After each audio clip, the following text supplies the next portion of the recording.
جو بات یہاں کہی گئی ہے نفی کے انداز میں یا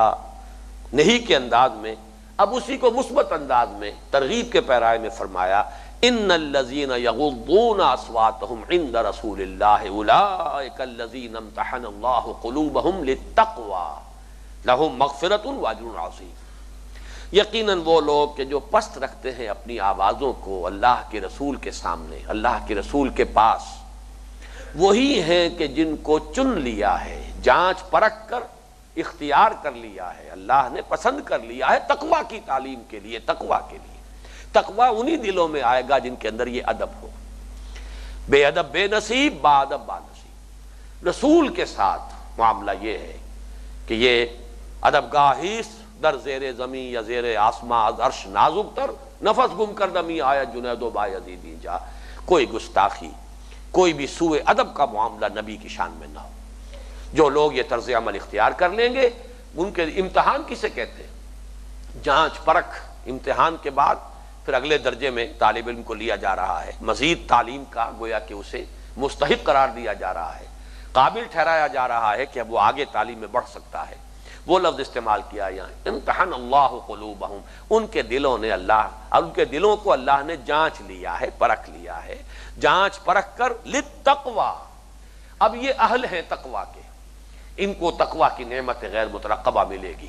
ان کو وہ دولت جو ہے عظیم دولت تقوی کی ان دلوں میں آئے گی۔ ان الذین یغضون اصواتهم عند رسول اللہ اولئک الذین امتحن اللہ قلوبہم للتقوی۔ اب دیکھیے یہاں دوسری مرتبہ آ گیا، ابھی یہ تیسری ہی آیت پر ہم ہیں اور دوسری مرتبہ تقوی کا لفظ آ گیا، یہاں ترغیب کا پیرایا ہے۔ آگے فعل امر بھی 2 مرتبہ آئے گا، واتقوا اللہ، اللہ کا تقوی اختیار کرو،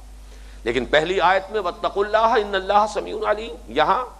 ان الذین یغضون اصواتهم عند رسول اللہ اولئک الذین امتحن اللہ قلوبہم للتقوی لہم مغفرۃ واجر عظیم، ان کے لیے مغفرت ہے اور بہت بڑا اجر ہے، بہت بڑا ثواب ہے۔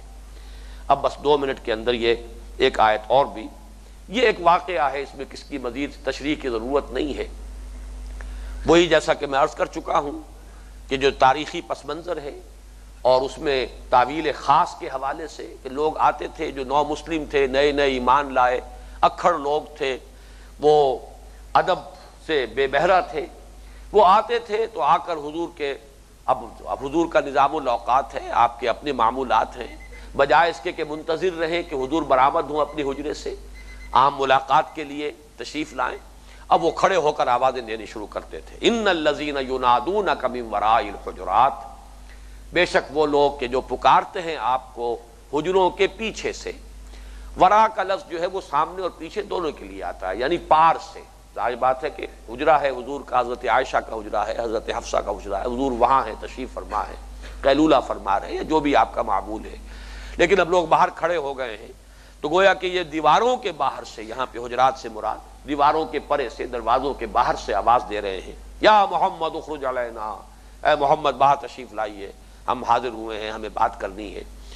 تو ان الذین ینادونک من وراء الحجرات اکثرهم لا یعقلون، جو یہ طرز عمل اختیار کرتے ہیں ان کی اکثریت عقل سے بے بہرہ ہے، عقل انہیں حاصل نہیں ہے، سمجھ حاصل نہیں ہے۔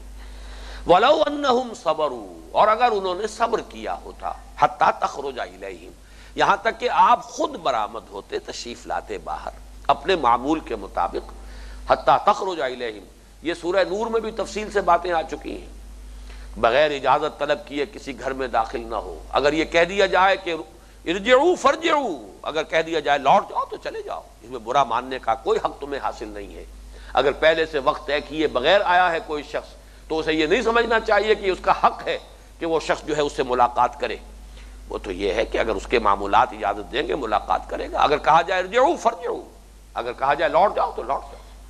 تو یہ تو عام مسلمانوں کو بھی تعلیم دی گئی ہے، یہ عام مسلمانوں کے مجلسی آداب ہیں، یہاں معاملہ جو ہے محمد الرسول اللہ صلی اللہ علیہ وسلم کا ہے۔ وَلَوْ أَنَّهُمْ صَبَرُوا حَتَّى تَخْرُجَ إِلَيْهِمْ، اگر انہوں نے صبر کیا ہوتا یہاں تک کہ آپ خود برآمد ہوتے، ان کی طرف تشریف لاتے، لَكَانَ خَيْرًا لَهُمْ، یہ ان کے لیے بہت بہتر ہوتا۔ وَاللَّهُ غَفُورٌ الرحیم، اللہ غفور ہے، رحیم ہے۔ چونکہ یہ بدنیتی کے ساتھ نہیں ہو رہا ہے، یہ ان کا اپنا ایک انداز ہے، اکھڑ پنا ہے، ابھی مہذب نہیں ہوئے ہیں، ابھی تہذیب و تربیت اس سے انہیں ابھی حصہ نہیں ملا ہے۔ اس اعتبار سے اگرچہ گرفت بھی ہو گئی، روک بھی دیا گیا، مذمت بھی ہو گئی، لیکن یہ کہ واللہ غفور الرحیم، آئندہ کے لیے احتیاط رکھے تو باقی جو کچھ ہے، پہلے جو کچھ ہو گیا ہے، اللہ تعالیٰ معاف فرمانے والا ہے، رحم فرمانے والا ہے۔